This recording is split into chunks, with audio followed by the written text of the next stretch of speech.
E aí, gente, boa noite, tudo bem?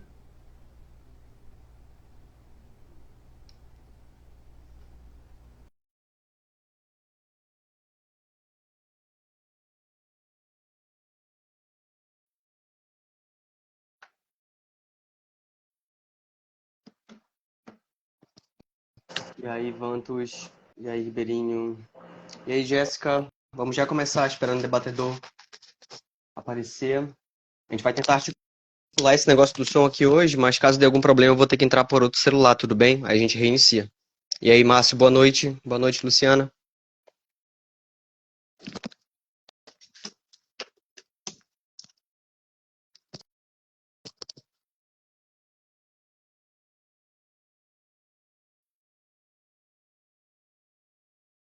Então, Márcio, a gente está com aquele comentário, aquele problema que a gente falou na conversa. Tô esperando que o Instagram permita que você entrar, tá? Senão a gente vai ter que reiniciar a live por um outro aparelho.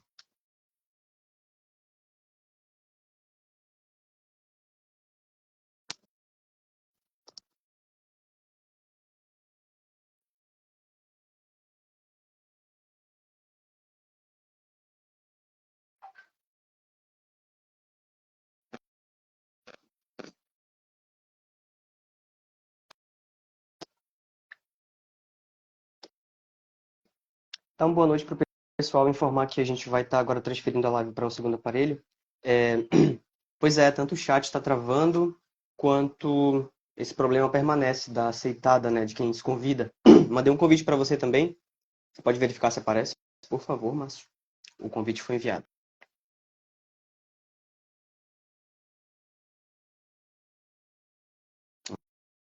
Certo, tudo bem.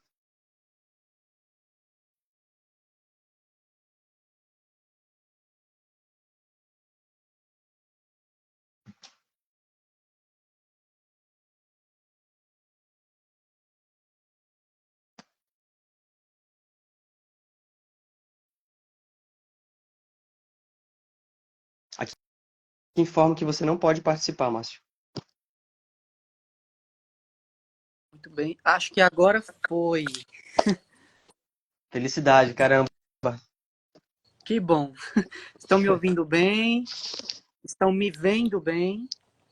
Eu tô te vendo bem, tô te ouvindo bem. Galera do chat que puder contribuir também aí. A gente vai esperando o pessoal entrar aí, botando para conversar. Vamos lá. Ok.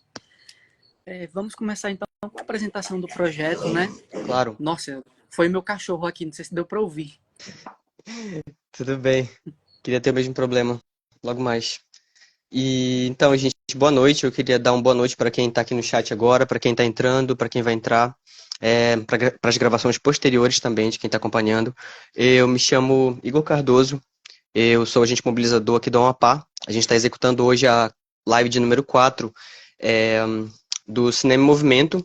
Essas lives elas são uma categoria dessas apresentações, né, de discussões de filmes dentro de uma curadoria que a gente está ajudando a MPC e a produtora a exibir, a debater em todos os estados do país. Hoje eu estou aqui com o Márcio. Eu queria, na verdade, Márcio, para a gente tornar essa conversa um pouco mais uma conversa, que você se apresentasse, comentasse um pouco com a gente, de onde você vem, para onde você está indo. Certo. Não estou indo nem vindo. Pessoal, meu nome é Márcio, sou professor aqui no estado de Sergipe, formado em Geografia e já fui agente mobilizador do projeto que agora o Igor está executando no Amapá e Naubert está executando aqui em Sergipe. Eu também, além de ministrar aulas de geografia, também sou responsável pelas aulas de filosofia, teatro, aqui no meu município. E tenho o projeto Sala 6.1, que é o meu canal no YouTube e em breve uma produtora que fazemos alguns vídeos. Iniciamos fazendo vídeos comentando sobre cinema e agora nós estamos entrando numa vertente de produção e estamos começando a produção de documentários voltados a serem curtos e didáticos para levarmos às salas de aula com temáticas de direitos humanos. O mais recente lá publicado é Agricultores no Ribeiro, que fala do circuito socioprodutivo da agricultura aqui no meu município. Então, é um projeto que a gente leva para as escolas, que a gente leva para as escolas do campo e que a gente também traz a oportunidade de oficinas de cinema para que crianças de ensino público façam filmes. Na minha turma mais recente de teatro, nós separamos um mês exclusivo apenas para produção cinematográfica e fizemos um curta-metragem.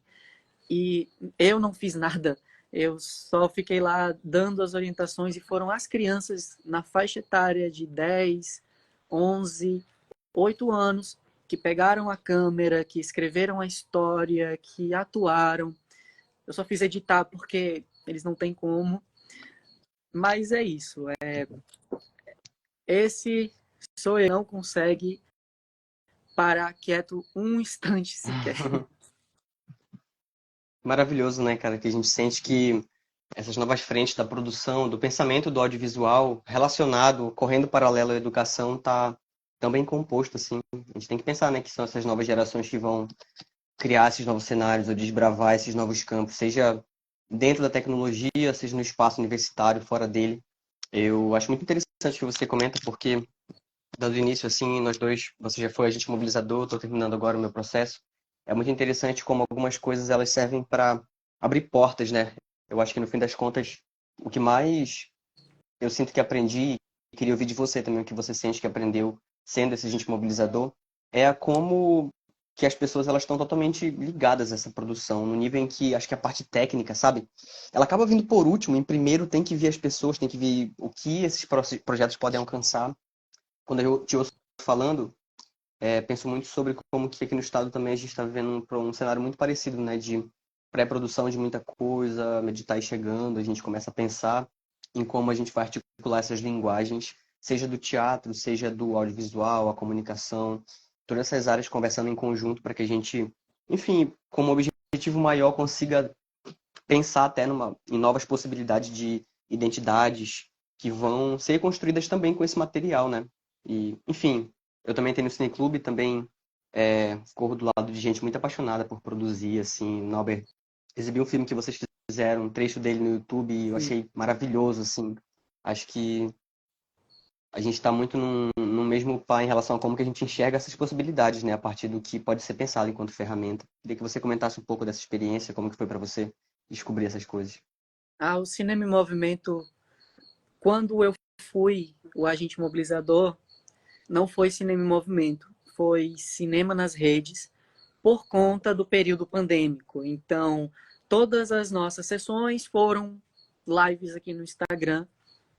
E foi tudo assim, foi um desafio para a galera da MPC e foi um desafio para nós, agentes mobilizadores, porque a mídia de Instagram, a mídia de fazer esses debates aqui, elas são uma ferramenta de, assim, magnífica de acesso, qualquer um pode ter acesso, só que ao mesmo tempo mostra o quanto a tentativa de criação audiovisual ou de alguma coisa voltada a direitos humanos, à educação, a esses diálogos, nem sempre tem uma visualização, nem sempre tem o alcance ou o mesmo carinho que uma sessão presencial, né? Acho que essa é a principal coisa que aprendemos quando nós organizamos tanto as sessões presenciais quanto as sessões em live do Instagram. Porque a ferramenta Instagram, por si só, ela é um pouco elitista. Podemos ver pelos próprios problemas técnicos. Para iniciar uma live, leva-se todo esse tempo e as pessoas hoje estão num ritmo tão acelerado que elas não param para apreciar ou para contemplar ou simplesmente para ter a paciência do que está acontecendo, diferente de uma sessão presencial, não é? Depois das sessões online, eu fui agente mobilizador de novo, só que no circuito escola. Então, levamos realmente para a sala de aula, só que aí, né, período pós-pandêmico, controle de pessoas na sala, um monte de cuidado, um monte de trabalho a se fazer. Uhum. E o cinema em movimento, mesmo com todos esses problemas, mesmo com todos esses desafios, até porque nós, agentes mobilizadores, somos universitários, né, no circuito universitário, então temos uma demanda muito pesada, uma demanda muito regrada. A universidade, às vezes, é uma coisa que eu percebo, que não é uma realidade aqui de Sergipe, mas é uma realidade de outros estados. A universidade, às vezes, não dá suporte ou não dá a verdadeira visibilização que o projeto merece, ou até docentes que não liberam as aulas ou que não ligam para temáticas de direitos humanos. Sim, isso acontece nas universidades. Sim, eu tive colegas que não conseguiram fazer sessões por conta disso, por conta que as universidades são esses espaços em que são produtivistas e não Uhum. humanistas. Em muitos Sim. cursos isso acontece, não é? Diferente das escolas que nós vamos trabalhar, porque se você vai a uma escola pública, por exemplo, é um projeto que enche os olhos quando é uma escola pública, enche os olhos, entende? Muitos professores, muitos diretores, a escola que eu trabalhei, o Alaide, que eu tenho tanto carinho, abraçou o projeto assim, foi magnífico. Porque a escola, principalmente nessas escolas mais distantes, principalmente nessas escolas mais desprovidas de projetos, desprovidas de recursos financeiros, elas abraçam esses projetos, elas dão valor a esses projetos. E esse é o alvo que eu acho que todo agente mobilizador precisa pensar, que é, ok, se minha universidade não está aceitando, vou recorrer a quem está precisando e quer. A universidade, às vezes, tem muitos projetos e acaba, por ser produtivista, não enxergar o papel que cada um individual tem, a importância de cada um. Então, esses foram alguns dos desafios que nós, agentes mobilizadores, enfrentamos. Eu enfrentei um ainda mais assustador, que foi o período pandêmico, né? Quando tudo era sinônimo de medo de sair de casa. Quando havia a negação, tínhamos mais visualizações no Instagram, com certeza, porque né, todo mundo estava no celular. Hoje, todo mundo está no celular, mas ninguém tem paciência. Então vejam só as consequências dessa aceleração, dessa vida cotidiana em que é acelerada, em que nós vivemos. E por conta disso, já levo o gancho para o filme Para Onde Vão as Feiticeiras. Porque nesse atropelamento, muitas pessoas, muitas comunidades, muitos indivíduos, eles são atropelados nesse processo neoliberal, nesse processo assustador que nós estamos passando. Sem dúvida. Eu acho que as suas contribuições são muito importantes porque, e a gente já entra também nessas questões que o próprio filme, inclusive, ele discorre, né? Numa das últimas sessões que a gente fez dele, a gente exibiu em uma estrutura de teatro. Esse é um cinema que era muito antigo aqui na nossa cidade, ele reabriu há algum tempo. A gente ficou muito feliz de conseguir o espaço. Mas uma colocação que muitas pessoas fizeram que estavam na sessão é que o filme ele era muito rápido, era muito acelerado. A gente discorreu isso em um debate anterior dele. E como que algumas vezes a gente tem que compreender essa urgência refletida no que a gente consome enquanto essa mídia, né, que vai estar ou não acessando as escolas, o espaço das universidades.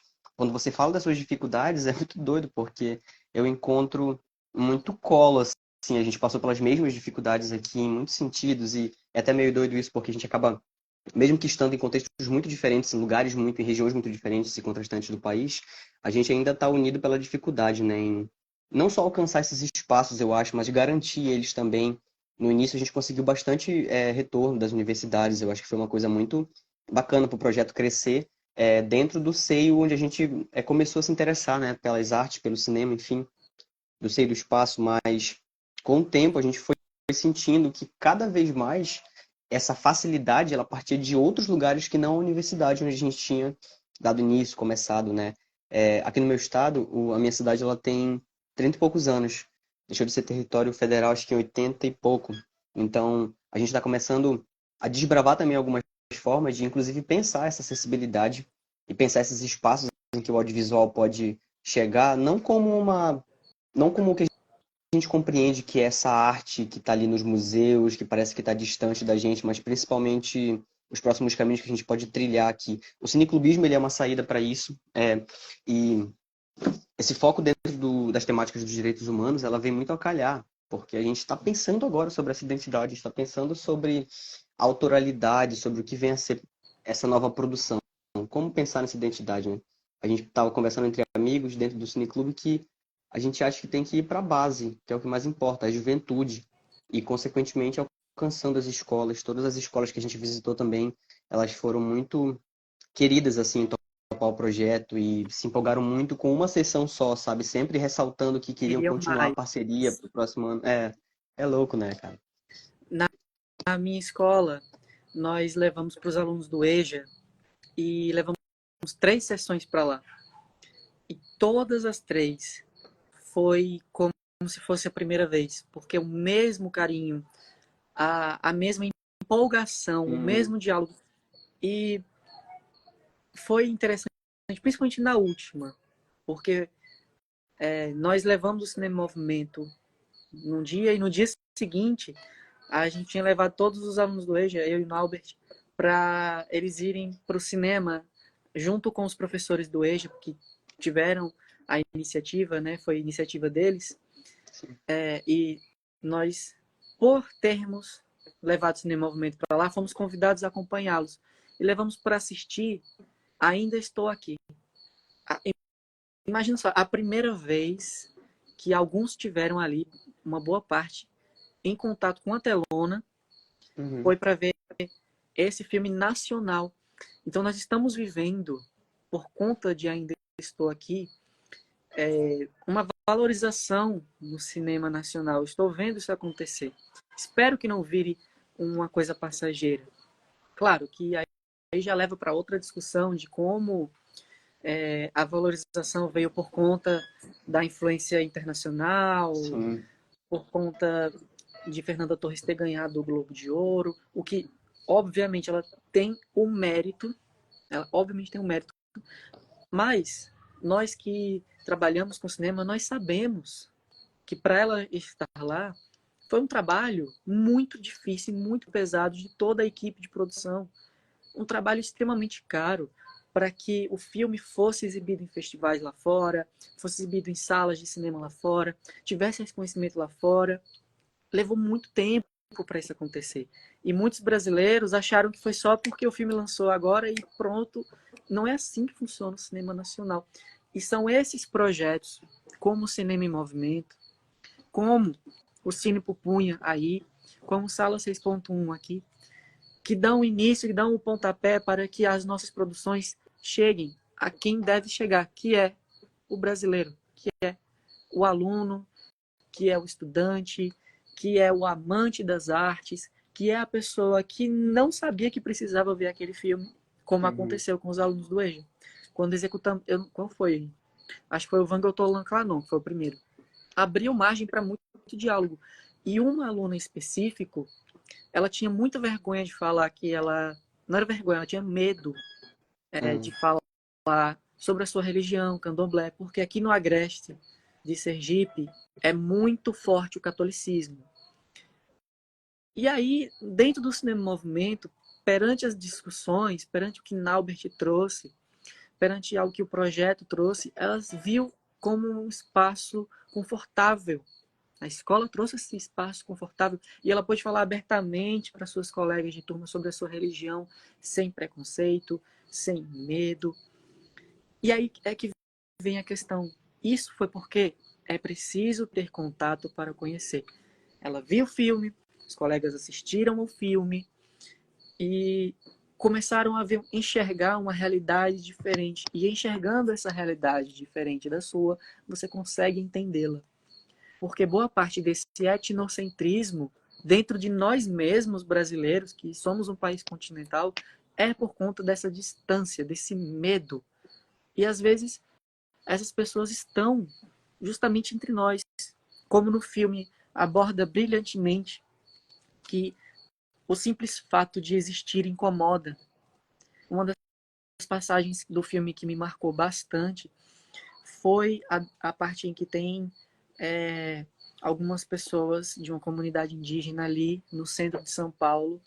Eu já fui a São Paulo, então eu meio que tive um flashback quando eu vi eles ali sentados e aquele monte de pessoa passando, aquelas paredes pichadas. E eles se incomodavam simplesmente por existirem. O medo, a arrogância, o etnocentrismo causou isso. E eu assisti e fiquei, nossa, eu pude ver aquela cena ao vivo, praticamente.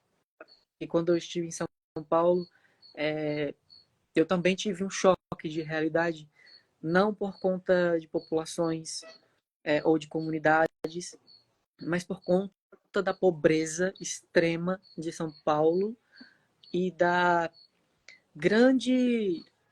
o grande distanciamento que as pessoas tinham umas das outras, sociais, pessoais. E foi muito assustador. Foi muito assustador pegar o metrô e ver aquele monte de gente amontoado, em pegar o trem, não lembro como chama o trem, tem uma sigla. E toda vez que o trem passava por um túnel, era como um teletransporte, porque quando ele saía, o cenário mudava completamente. Bairros gloriosos, árvores, etc. Túnel, barracos, pessoas morando na rua, esgoto a céu aberto. Fecha. Olha de novo. Indústria. E as pessoas que estavam dentro do trem, nem aí, acostumadas com aquilo. Então, esse choque de realidade nesse país continental é absurdo. E nós do Nordeste e do Norte, eu vejo o quanto nós somos muito mais ligados à natureza e a uma vida razoavelmente mais simples. E às vezes muitos de nós sonham com a grande São Paulo, porque é o que vende, né? Na mídia, terra de oportunidade, coisa do tipo. E aí, quando chegamos a conhecer essa terra de oportunidades, nós vemos um cenário completamente oposto, assustador. E aí, quando a gente vê um filme como o Para Onde Vão as Feiticeiras, que mostra essa realidade nua e crua de uma forma descontraída, mas ao mesmo tempo muito, muito na tela, muito em primeiro plano, quando a gente passou esse filme para alguns alunos, eu lembro que uma aluna perguntou: isso existe mesmo? Não, isso aí tá bem longe, né? Tá lá, tá bem longe, né? E aí a gente pega essa realidade de longe e traz para nossa realidade. Aí a gente fala: olha, vocês já foram na capital de Sergipe, Aracaju. Vocês já viram essas pessoas, essas populações. Na sua própria cidade você também já viu. Populações LGBT, populações indígenas, populações quilombolas, populações tradicionais, comunidades, tudo isso. Todas essas discussões está no Brasil inteiro, mas o Brasil inteiro, por conta desse etnocentrismo regional que nós temos, torna tudo distante. E aí está o papel do cinema, que é pegar essas realidades e misturá-las, mostrá-las. Até porque a regra do cinema é essa, não conte, mostre, não é? E basicamente, para terminar essa parte dessa fala, desse ponto, é que é muito importante frisar o quanto nós, brasileiros, somos diversos. Nós, brasileiros, somos diversos. Quem trabalha com audiovisual, quem trabalha com cinema, às vezes não percebe o quanto é um professor, um agente cognitivo. Quem trabalha com jornalismo, telemarketing, com cinema, com publicidade, com música, com teatro, não percebe por muitas vezes o quanto é professor da sociedade. Nós, como professores, temos a obrigação de passarmos aos nossos espectadores, alunos, o quanto existe barreiras a serem quebradas, o quanto a resposta está na nossa cara e às vezes nós não vemos, o que é plano e segundo plano, o que é contra-luz, essas analogias.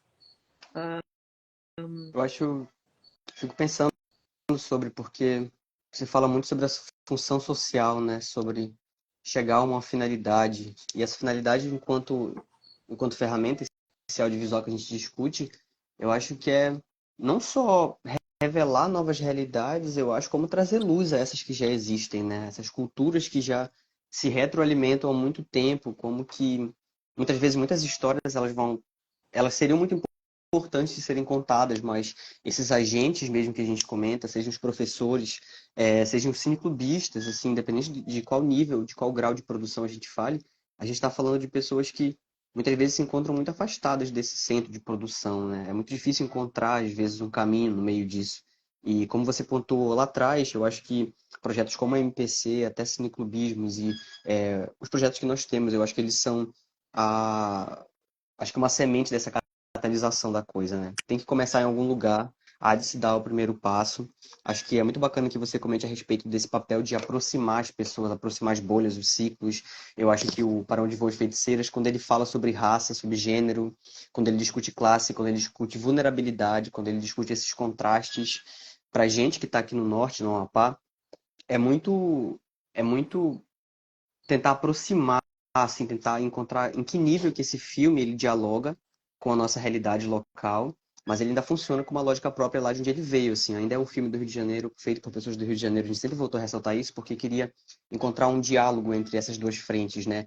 Quem está produzindo aqui e como que poderia ser pensado uma produção parecida aqui, e quando eu falo parecida é em relação a essa ideia final, a construção de um senso crítico, ou empurrar alguém para pensar algo, uma pergunta disparadora, uma fala muito importante, né? No último debate que a gente teve a respeito do filme, que a gente tratou com alguém que estava envolvido na equipe dele, foi muito bacana falar diretamente sobre os momentos que mais me afetaram, por exemplo, porque é um filme muito pesado, ele é muito carregado, ele traz muita coisa, ele discute muita coisa, ele escancara muita coisa, e para isso, e com isso também, eu acho que algumas pessoas quando veem ele, quando viram ele, disseram que ele era muita coisa de uma vez só, né? Os primeiros 15 minutos dele é uma enxurrada de coisas assim, que te pega e te balança mesmo.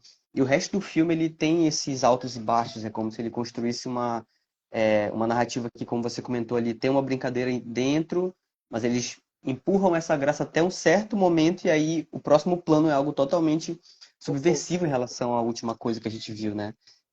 A gente tem aprendido muito em relação a essas exibições, quando a gente encontra pessoas, quando a gente conversa com elas, mas principalmente quando a gente escuta, quando tem uma devolutiva de um debate, de uma pessoa que a gente admira muito, chama para dentro da conversa, é que as pessoas elas estão lá para se ouvir, na verdade.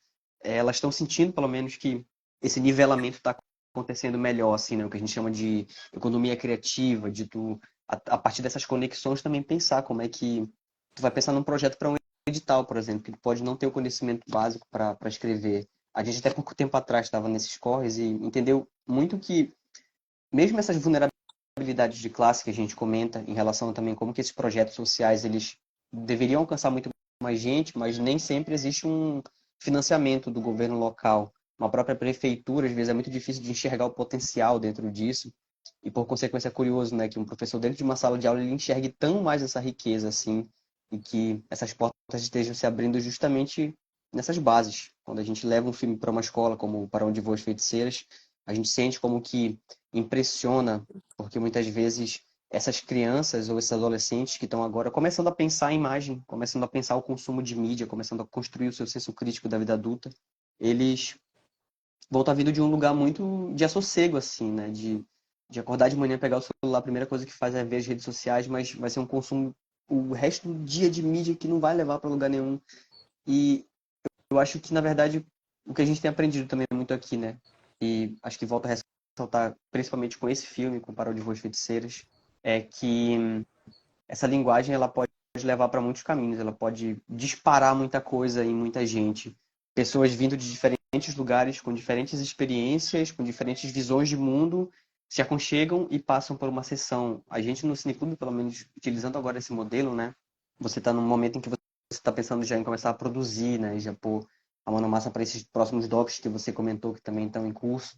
E a gente está seguindo muito mesmo esse caminho também é entender que as pessoas que estão vindo para esses lugares, acessar esses filmes, ter contato com esses temas dentro dos direitos humanos, elas aprendem que mesmo o cinema é só um início, é só um pontapé. Ele, na verdade, vai servir para desenvolver num espaço, um lugar de networking, um espaço de encontro. As pessoas depois vão se reunir para ter novas ideias, para despertar novas, enfim, noções sobre as coisas. Eu acho que a realidade ela se torna muito maleável quando a gente entende esse potencial. E o audiovisual, né, por ser essa linguagem acessível, ele articula muito mais facilmente.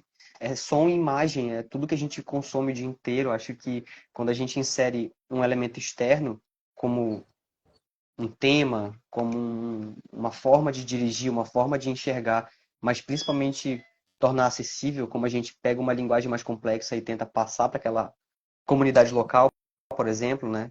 Eu acho que é muito recompensador. Acho que é o papel que até agora eu estou entendendo mais que funciona dentro dessa lógica. Que você comenta de todos os pontos negativos, né? Os pontos positivos, com certeza, caramba, eles são muito recompensadores. Há algum tempo atrás a gente levou uma sessão para uma comunidade ribeirinha no Arangona, no interior do Pará, que é o estado aqui do lado. E foi muito doido, assim, sabe? A gente ter essas ideias, as pessoas retribuírem de volta e quererem contar suas próprias histórias. Elas querem uma oficina de formação e direção. Elas querem saber como escreve um roteiro para elas pegarem uma câmera de celular e começarem a produzir também. Essa fome está em todo lugar. Eu acho que o tanto de coisa que ainda vai se revelar para essas regiões do país que até então eram menos acessadas por esses próprios editais que a gente estava comentando, né? Enfim, é um potencial muito grande. Eu queria muito que você pontuasse, acho que na sua experiência, como que, na prática, essa função social do cinema, relacionada a essa educação, ela pode florescer essas visões, assim. Você deu exemplos mais práticos, mas esse contexto mais aberto, assim, né? Porque tem as escolas, tem as universidades, tem ONGs, tem coletivos. Onde que as pessoas se encontram nesse processo? Para ti, enquanto pessoa que já passou por isso. Então, tivemos um avanço com as leis de incentivo à cultura e esses editais. É um avanço, mas esse avanço não contempla a todos e, por sua vez, às vezes, são, infelizmente, meio que, né, passa a perna de um, passa a perna de outro. Por que eu estou falando isso? Lei Paulo Gustavo, por exemplo, ótimo.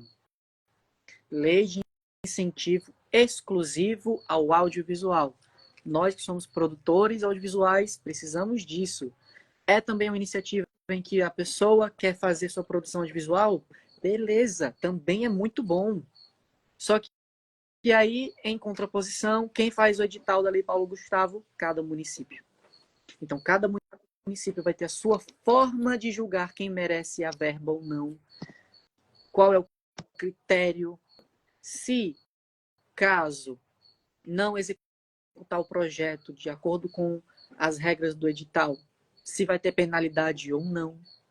E essa é a graça da história, porque aqui em Sergipe Sergipe é uma cidade minúscula. É um estado minúsculo. Todos os municípios são ligados por rodovias radiais à capital. Então temos essa facilidade, entre aspas, de comunicação. E aí eu estava conversando com alguns agentes culturais que temos aqui no nosso estado. Me chamou a atenção a cidade de Lagarto. Tenho colegas, Aninho, agente cultural maravilhoso de lá, faz produções incríveis, tem repercussão nacional. E o estado de Lagarto fez um edital muito bom, com as regras tudo certinho. E aí eu vi outras cidades, que é melhor não citar nomes, que não fizeram um edital de acordo com as regras pré-estabelecidas da Lei Paulo Gustavo, que fizeram editais com brechas para que qualquer pessoa pegasse o dinheiro e não fosse necessário um relatório ou alguma coisa do tipo que justifique o uso daquela verba. Teve uma cidade em específico no sul do estado, bem na divisa com a Bahia, em que o projeto simplesmente era um edital. Eu tive acesso a esse edital, um colega meu de lá me mandou, em que o edital era simplesmente fazer um filme. Qual temática? Nada. Não tinha especificando qual era a temática. Não tinha especificando qual o propósito. Não tinha especificando nem sequer a duração. E as vagas não tinha nenhum pré-requisito para que o ocupante da vaga fosse contemplado. Então veja só como abre margens para que as pessoas usem dessa verba do edital de forma incorreta. Aqui no meu município nós também tivemos a Lei Paulo Gustavo. Ela foi executada de forma correta. Ela foi executada com um edital, com prazos, com durações, tudo de acordo. Só que, ao mesmo tempo, para onde vão esses filmes da Paulo Gustavo? Teve um filme aqui do nosso município que foi feito pelos mototáxis. Eles tinham uma banda de pífano. Achei maravilhoso, porque eles fizeram meio que um clipe musical, porque o edital também fazia para clipe musical. E aí, ok, beleza, eles publicaram no YouTube. E aí? É um recurso público. Onde mais esse filme pode ser alcançado? E aí é que falta em muitos municípios esse apoio, porque não basta a lei dar esse incentivo cultural de produção. A lei também precisa dar um apoio, né? Estou falando de governo federal, governo estadual, governos municipais, um apoio de incentivo a pós-produções, onde esses filmes vão ser encontrados para serem vistos e utilizados. Uma cidade em que seus mototáxis fazem um clipe musical, e onde esse clipe musical vai ser mostrado só no YouTube, falta mostras de cinema regionais por aqui, falta infraestrutura, em que muitas vezes parte de iniciativas privadas e não de iniciativas públicas. Como, por exemplo, se nós levamos esses filmes do mototáxi, por exemplo, para as escolas, aqueles alunos vão assistir, vão consumir, mas não é a visibilidade que eles merecem uma visibilidade muito maior. Então, é um avanço, mas é um avanço que não contempla todos. E aí, por sua vez, se o município não condiz com o edital, não faz tudo certinho, aí a verba pode ser bloqueada para a lei Aldir Blanc. E aí, se a lei Aldir Blanc, que é a daqui, não vier, aí a lei Rouanet. E isso e aquilo, e a lei tal, e o incentivo tal. Então, nós vemos, por anúncios do Instagram mesmo. Eu mesmo fui bombardeado de anúncios do Instagram. Primeiro festival de cinema de não sei aonde, de Pernambuco. Segundo festival de cinema, aí tá lá, patrocínio, Lei Paulo Gustavo. Isso é ótimo, isso é muito bom. mas falta a todos os estados terem uma uniformidade de aplicação dessa lei, de profissionais capacitados para guiar as pessoas que possam executar e usufruir desse dinheiro público. Porque, por exemplo, se uma pessoa que tem o sonho de produzir audiovisual não sabe nem por onde começar, poxa, a Lei Paulo Gustavo poderia abrir escolas de audiovisual, tantas possibilidades que nós temos no papel, na cabeça, mas nós sabemos que a realidade é muito diferente para o cinema nacional. Espero que ele melhore, que avancemos, que esse reconhecimento internacional, graças ao Ainda Estou Aqui, incentive nossos governos, que incentive a cultura, que incentive também do pequeno ao macro, não é?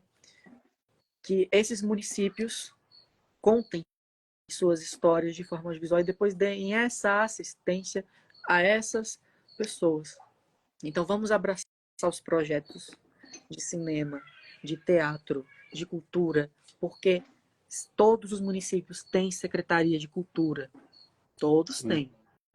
Mas cultura não é futebol. Isso é esporte. Cultura não é só uma festa do padroeiro ou uma festa regional, como muito acontece na realidade do agreste sergipano. Cultura é muito mais profundo que isso. É identidade, é voz.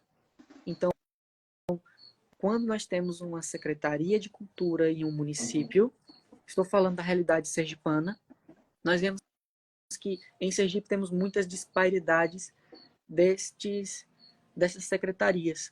Às vezes um município faz um trabalho muito bom, dá um reconhecimento muito bom para a cidade, alavanca potenciais artísticos da cidade, a reconhecimento nacional e internacional, e às vezes o mesmo potencial em outra pessoa de outro município não é contemplado porque a secretaria não faz. Não deu essa oportunidade que tem por conta das leis de incentivo. E aí, chega o exemplo também desta cidade e a cidade de Lagarto. Lagarto tem vários prêmios de cinema internacional, vários prêmios de cinema nacional. A cidade aqui do lado, Itabaiana, tem o seu Festival Internacional de Cinema, que é o André Ferreira que deu que deu o pontapé inicial quando eu estava na universidade concluindo seu curso. Não só dele, mas ele teve mais à frente, assim, é o que vem à minha mente, assim. Uhum. E aí chega essa cidadezinha no sul de Sergipe e simplesmente tem royalties de petróleo, já deu uma pista muito grande de qual é. Todas têm royalties, mas essa que tem proximidade com a capital, que tem artistas incríveis, mas não faz um trabalho de execução de lei. E aí é que voltamos para esse assunto de como o país de proporções continentais temos tantas histórias para contar, de tantas pessoas, tantas histórias e tantas tradições, que seja desde o mototáxi ou ao professor ou a uma pessoa que quer homenagear a avó, tudo isso tem importância. Tudo isso merece ser contado. Todas as histórias merecem serem contadas. E aí é que vai o meu apelo, é aí que vai meu pedido de que vamos continuar com a luta pela nossa cultura, pela nossa arte. Porque cultura, não adianta a cultura ser executada, ela também precisa ser propagada, precisa ser vista. E, sinceramente, hoje nós vemos um cenário muito melhor do que 5 anos atrás. Mas este cenário é um reflexo muito de problemas do período pandêmico, da aceleração, da supervalorização de mídia, da supervalorização de redes sociais, não é? Quando nós falamos que cinema em movimento traz um filme que as pessoas julgam ser acelerado, não é porque o filme é acelerado, não é porque ele bombardeia você de temas, é porque a plataforma que você está assistindo é um telão e não um celular.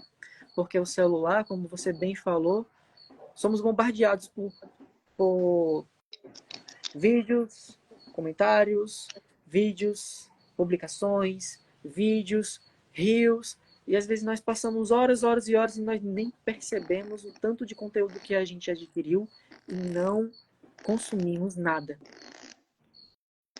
Nós só vimos, mas não consumimos. Passamos horas aqui dando uma risada ou outra, mas no fim do dia você não lembra de nenhum que você assistiu. Você não lembra. Então, o filme é acelerado, o filme tem uma narrativa rápida, a edição é bem rápida, muitos assuntos estão acontecendo, muitas pautas estão sendo discutidas. Se esse filme fosse um compilado de vídeos do Rios, em que você tivesse controle para ficar passando, como se fosse uma coletânea, talvez as pessoas iriam elogiar, porque dizer, nossa, essa coletânea tem tanta coisa, não sei o que, não sei o que. Mas é justamente isso. Nós estamos acelerados. As plataformas estão aceleradas, mas a mídia do celular é o principal inimigo dessa contemplação, desse parar e assistir. Como recentemente tivemos a polêmica da Netflix, que eu não sei se é verdade, mas eu vi algumas publicações que alguns produtores estavam pedindo para que quem escrevesse o roteiro dos filmes fizessem roteiros mais autodescritivos, porque, segundo eles, as pessoas não vão conseguir parar para assistir o filme sem ficar mexendo no celular. É bem real que isso aconteça mesmo. Você pegar um filme de 3 horas e você dizer, é 3 horas, não vou assistir. Aí tem um filme de 1 hora e meia, vou assistir. Aí fica com o celular e consumir o que do filme? Você ficou no celular. Principalmente quando se fala sobre essas possibilidades de alcance, né, de discussão que filmes como o que está na curadoria da MPC traz, assim, para dentro de um próprio cineclube mesmo. A gente está falando muito sobre essa importância que o cinema nacional tem ganhado nos últimos anos, que a gente tem visto ser despertado e despertar por si só muitas coisas novas. Eu acho que, mesmo de novo voltando àquela questão da formação para uma identidade, assim, ou caminhar para alguma coisa nova. Há um tempo atrás eu estava no YouTube e vi pela primeira vez uma telenovela que no meu estado foi produzida acho que em 2005.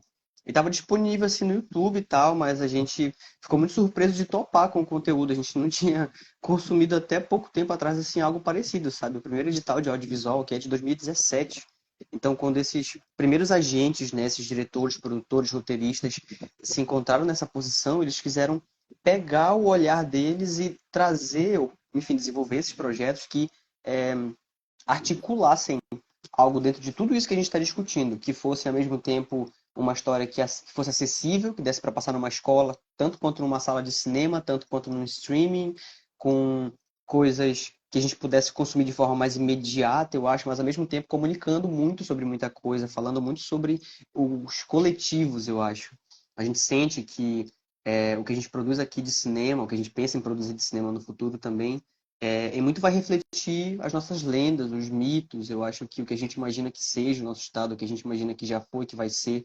Enfim, você fala muito sobre esses critérios, né? E sobre como que de estado para estado é muito diferente, assim, mas as mesmas dificuldades a gente encontra em níveis diferentes, porque o Brasil é sim um país de dimensões continentais e se uma verba sai de Brasília para chegar num outro estado que fica no outro lado do país, o tanto de coisa que pode acontecer nesse meio tempo, mas principalmente onde está ou onde cabe esses setores de educação, de formação. A gente imagina, acredita, torce para que seja é, um primeiro passo esses editais, e aí as pessoas elas começam a se interessar mais, os governos eles olham com outros olhos para essas produções, porque de repente está gerando emprego, de repente está desenvolvendo uma economia criativa local que desperta um outro olhar. E aí chama patrocínio, chama pessoas de fora, chama empresas, sei lá. Acho que um passo que a gente tem que discutir, principalmente quando a gente fala em circular filmes como Para Onde Vão as Feiticeiras, é essa curadoria, né? Essa atenção para a sensibilidade, para a percepção do contexto, assim, como que esses filmes eles vão estar indo de encontro a uma realidade vigente a qual a gente já se acostumou. não só por causa da popularização dos streamings, tanto quanto as fórmulas nos filmes que a gente assiste quando vai no cinema, quanto o domínio de grandes monopólios que prendem ou impedem essa possibilidade de filmes mais independentes de estarem nesses circuitos mais comerciais. Mas, enfim, acho que tudo que você pontuou, tudo que eu falei também, eu acho que vai muito para esse caminho da educação, porque, no fim das contas, quando a gente teve um edital do Itaú Cultural aqui no estado, há alguns anos atrás, em que o país todo teve obras aprovadas, cada estado teve pelo menos uma, duas, três. O nosso estado não teve nenhuma. E depois, quando comentaram a respeito disso na ouvidoria pública, a discussão veio à pauta, né? A gente estava falando muito sobre como que uma coisa dessa poderia ter acontecido.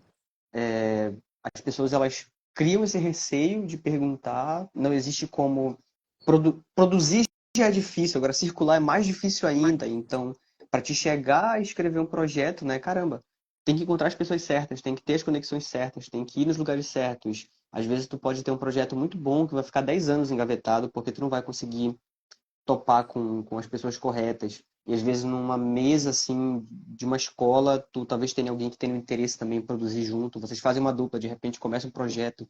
Eu vi muitas vezes acontecer e todas as vezes as saídas são as pessoas e é a educação. Acho como ferramenta, primeiro formar, primeiro pensar em uma estrutura que não que ensine, eu acho, mas que ajude a pessoa a perceber que essa sensibilidade que todo mundo carrega, principalmente dentro dos nossos contextos mais isolados de municípios, em relação a como que essas economias elas funcionam a nível estadual, elas ainda são muito possíveis de acontecer.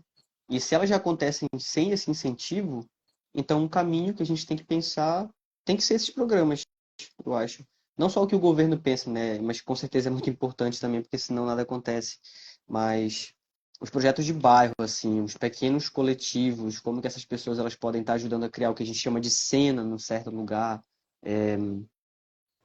Quantas histórias se perdem, né? Quantas pessoas têm produtos para apresentar, quantas pessoas têm filmes para fazer. E esses filmes nunca vão chegar a nenhum lugar, porque eles sequer vão chegar a ser feitos. Então, os que são feitos, eu acho que é isso, é pensar na circulação. A gente está pensando muito em festivais, em eventos de grande escala, para que pessoas de diferentes municípios elas se encontrem no mesmo espaço, elas exibam seus diferentes materiais. Há pouco tempo atrás, o FIM, que é talvez o festival assim de maior renome aqui localmente, o campeão dessa edição local dos filmes que foram produzidos aqui foi o Pisca Pisca, que era um filme realizado por adolescentes assim de um município distante daqui da capital de Macapá. E foi uma felicidade muito grande, porque eram pessoas que são extremamente criativas, elas têm uma mentalidade diferente, programas de educação que estão funcionando em escolas na zona norte da cidade mais afastada do centro. Falam que alguns anos atrás, quando eles começavam uma oficina para câmera, a criançada ela tinha mais dúvidas, ela era uma coisa mais assim, dificuldade. E hoje em dia, quando eles inscrevem essas crianças nessas oficinas, quando eles querem passar esse conhecimento, já é totalmente intuitivo para elas. Elas já têm uma forma de compreender a linguagem que é totalmente delas e que já é parte desse processo que vai, pro bem ou pro mal, né, acelerando as coisas. Acho que É que nem o comentário da Rô Ferreira aqui, que ela falou que isso acontece muito no Amapá. Para onde vão as produções feitas aqui? Vemos uma ou duas vezes, ou um ou dois lugares, e depois produções quase que ficam perdidas. Recentemente, o Para Onde Vão as Feiticeiras, eu vi que estava na Prime Video, na Amazon Prime Video. Por sua vez, eu tinha que comprar, alugar o filme para assistir. Só que eu fiquei pensando, nossa, como esse filme deve ter lutado para chegar aí e ainda assim não conseguiu ser de acesso livre, né? É porque eles querem dinheiro, não sei o que, não sei o que. Boa parte não é isso. Não é dinheiro. Não é que você tem que alugar o filme. Nós não estamos falando de uma produtora a níveis Globo Filmes gigante, assim, que são filmes mais comerciais. Estamos falando de um filme para comunidades. Um filme que é para que todos possam ter acesso e assistir. Ele teve esse propósito na sua produção. Mas nós sabemos como funciona o mercado. Nós sabemos que para muitos filmes serem contemplados, às vezes temos que obedecer às regras de mercado. E as regras de mercado são feitas para invisibilizar, mais uma vez, comunidades tradicionais, comunidades originárias, comunidades LGBTQIA+, tudo isso é um reflexo. Então, ao mesmo tempo que temos avanço sim, temos mais disponibilidade nos filmes, temos sim, temos mais acesso, temos sim, mas a mesma ferramenta que é utilizada para que essas produções possam se propagar também está sendo utilizada para que haja controle das massas. Pois quando eu saio na rua para passear com o cachorro, é absurdo o tanto de pessoas que eu vejo sentadas na calçada assistindo esses vídeos que dá para reconhecer porque sempre usam a mesma voz de inteligência artificial para resumir um filme. Tipo, este senhor está prestes a descobrir que esse leão está com o dente doendo. Pô, nossa, nós somos de uma geração que dependia de horários para assistir o Bons de Companhia, um desenho do Castelo Rá-Tim-Bum, da Rá-Tim-Bum, da TV Cultura, da TV Futura. Tinham regras para a gente assistir, tinha horário regrado para a gente assistir, que por sua vez tinham comerciais que duravam 2, 3, 5 minutos, e nós assistíamos o mesmo comercial todo dia, e nós tínhamos a paciência. Mas após esse período de valorização da produção, valorização do mercado do agora, do vender, que a vida ideal é a vida do progresso, é os projetos de vida, é você ser empreendedor, essa visão produtivista que a sociedade está imersa, vem com uma consequência gigantesca. Vem com a consequência de que estão usando a inteligência artificial para criarmos artificiais e não inteligentes, para criar pessoas artificiais. Se esse cenário parecia distante nos escritos do Frank Herbert em Duna, pareciam tão distantes, o Jihad, que é como eles chamam a revolução das máquinas pensantes, uma coisa completamente cabeça assim, ficção científica, uma coisa completamente Asimov. Está acontecendo. Está acontecendo. Inteligência artificial poderia ser uma ferramenta muito boa para o audiovisual. Se ela não fosse com esse debate da ética, há muitas coisas que nós, humanos, somos os únicos que podemos realizar. Inteligência artificial poderia ser uma ferramenta para ajudar. Quantas pessoas não sonhariam em criar animações? E graças à inteligência artificial você consegue fazer. Só que em contraponto, olha o que a inteligência artificial está propondo as pessoas a fazer. A fazer mais do mesmo. A não ter autenticidade, a não ter trabalho. Então, essa discussão ética entre as máquinas pensantes e os seres humanos pensantes, que parecia tão distante, né, nos escritos da ficção científica da década de 60, está acontecendo agora. E só para nós encerrarmos, né, nosso debate, que eu acho que se deixar a gente fica aqui o resto da noite conversando, é mais sobre isso. Para onde vão as feiticeiras traz uma narrativa que é acelerada, sim, que ela traz muita informação, sim, mas ela é um reflexo, essa narrativa é um reflexo de como a nossa sociedade, nessa sua aceleração, está passando por cima de todas essas pessoas. Se você não pertence ao padrão produtivista, capitalista, neoliberal, você é atropelado por essa mesma sociedade. Então, se antes eram tratadas como minorias, agora esses indivíduos são tratados como meros restos a serem passados por cima, meros atrasados ou meros excluídos. Eu não lembro de quem é essa frase, mas eu a vi há um tempo, que era da Rita Von Hunt, né? Professora muito famosa aqui nas mídias sociais. Ela falou, ela fez um paralelo assim, né, sobre o Ebola. É doença de negro, como eles pensavam na época da pandemia de Ebola. É doença de negro, deixa morrer. A epidemia da AIDS é doença de gay, deixa morrer. E a Covid É doença que mata pobre e idoso. Deixa morrer. Isso acontece em todo o nosso sistema. Nosso sistema está doente. Nosso país está doente. Nossa sociedade contemporânea está doente. Por quê? Se você não produz para o mercado, você é uma doença para esse mercado. Então deixa morrer. Todo dia que um aluno passa numa universidade é como se fosse um anticorpo a isso. E toda vez que um aluno decide ir para um curso técnico porque acha que isso já é o bastante para que ele seja autônomo, porque tem essa necessidade do agora ter dinheiro, do agora estar no mercado de trabalho, às vezes acaba se privando de encontrar o seu caminho pelas artes, pelo trabalho, por fazer a diferença. E não dá para fazer a diferença se todo mundo é igual. É com isso É, que eu encerro.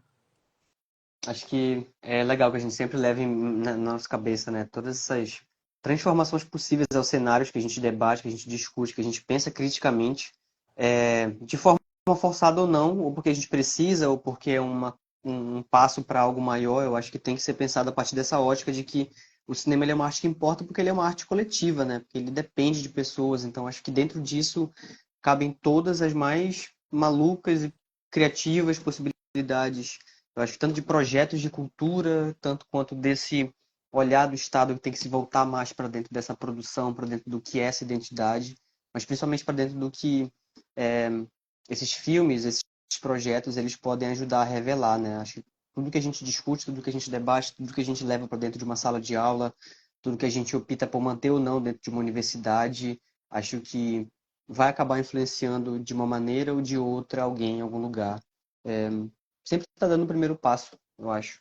Eu gosto de trocar ideia com as pessoas, principalmente dos outros lugares, e a MPC deu essa possibilidade para a gente, né, enxergar esses outros contextos. Ouvir falar das dificuldades dos outros também, acho que de alguma forma dá força para a gente, acho que sentir que não está sozinho, que apesar das dificuldades, todos nós estamos em algum nível a caminho de algo melhor. Eu queria muito agradecer você pela presença hoje, Márcio. Eu queria muito que você comentasse um pouco com a gente, deixasse com a gente algumas indicações, falar um pouco do seu canal no YouTube, ou onde a gente pode achar esses demais projetos. Pronto. Para nós encerrarmos, eu quero agradecer ao espaço de fala, a você, Igor, e a todo mundo do Cine Pupunha, né, o pessoal da Mapaz. Eu espero de verdade que o cinema nos leve a estar em movimento e um dia eu conhecer vocês também. Agradecer a nossa intérprete Jéssica também por trazer Libras aqui. Isso é muito importante. Muito obrigado, Jéssica. E o Sala 6.1, ele está no YouTube e é curioso. Ele começou quando eu estava no terceiro ano do ensino médio, lá em 2018. Então, tipo, foi surreal, porque fazer audiovisual assim, sou filho de agricultores, não tinha muitas condições, então eu filmava com celular Motorola. Eu fiz um tripé com canos de PVC e pé de ventilador e ia gravar em mato, um monte de coisa assim. Depois, tudo foi maturando, a gente foi entrando na universidade, foi mudando, foi melhorando. E hoje, eu fico muito feliz que o Sala 6.1 ele está tendo esse uso bem mais de... Antes era uma coisa minha, para poder me identificar, poder falar sobre minha arte, poder me expressar, porque eu me sentia muito, sabe, nesse negócio de ser só mais um. Eu não tinha Uhum. muito propósito e foi o Sala 6.1, essa criação assim, que me fez criar minha identidade, criar quem eu sou. E hoje, o Sala 6.1, eu vejo o quanto ele trouxe de oportunidades. Trouxe minha bolsa para a universidade, traz agora o Naubert para fazer suas produções comigo, traz visibilidade. Não estou falando de views, não estou falando de ser famoso, mas visibilidade no sentido de estamos criando produções que vão mostrar a realidade de pessoas. né? Uhum. Seja do agricultor daqui, de uma população indígena de Alagoas, seja de um garoto da década de 20, estou dando alguns spoilers do que está vindo por aí. Tudo isso só é possível porque a gente dá o primeiro passo.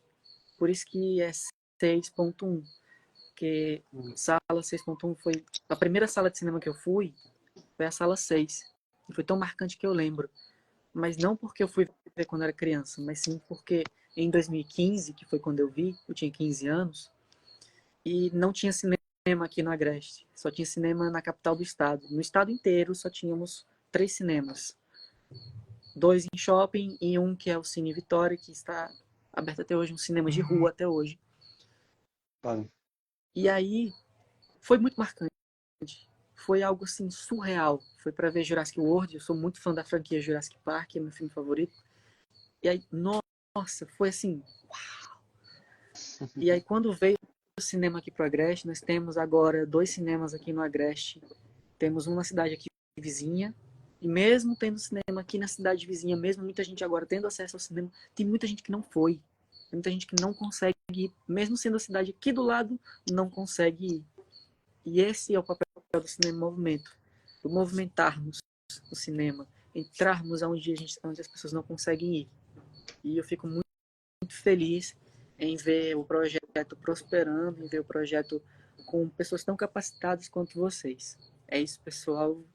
Fico muito grato pelo tempo de fala e espero que a gente converse mais em breve. Por favor. Muito obrigado de novo pelo seu tempo.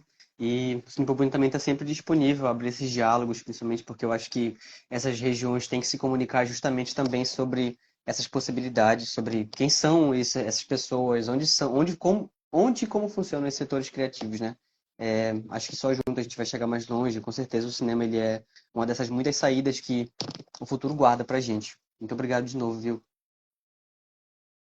Até logo, gente. Tchauzinho. Obrigado, viu? Obrigado. Até mais. Boa noite.